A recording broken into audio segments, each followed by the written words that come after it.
Sons and Daughters of God, Daily Devotional by N.G. White.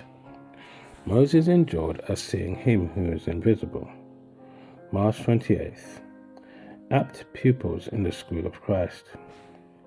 By faith he forsook Egypt, not fearing the wrath of the king, for he endured as seeing him who is invisible.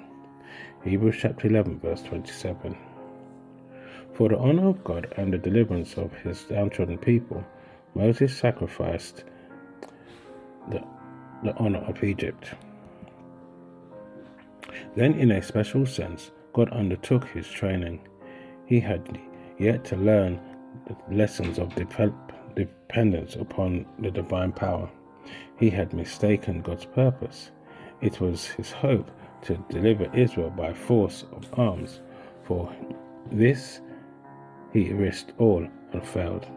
In defeat and disappointment, he became a fugitive and exile in a strange land, apparently cut off from his life's mission. He was receiving the discipline essential to its fulfilment. He must obtain the experience that would make him a faithful, long-suffering shepherd to Israel.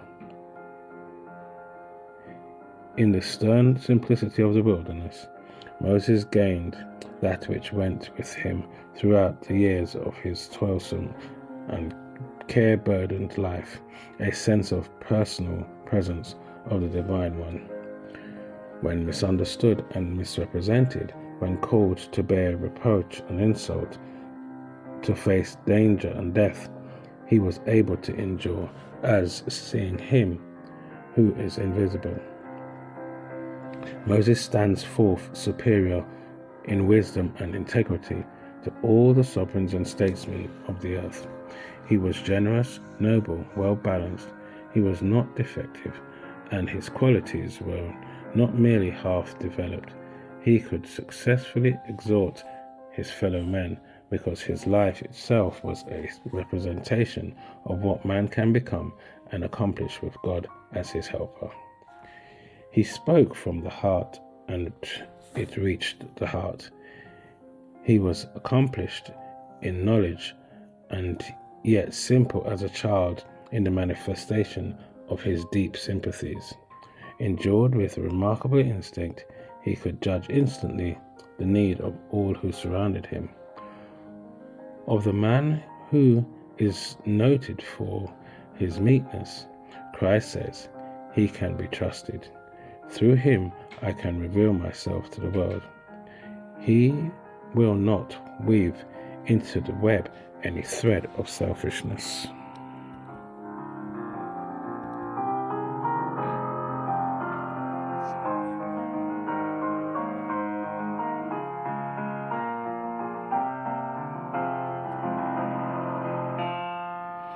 This is your daily devotion.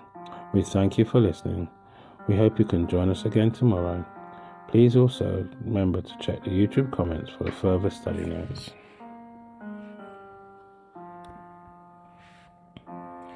Sons and Daughters of God.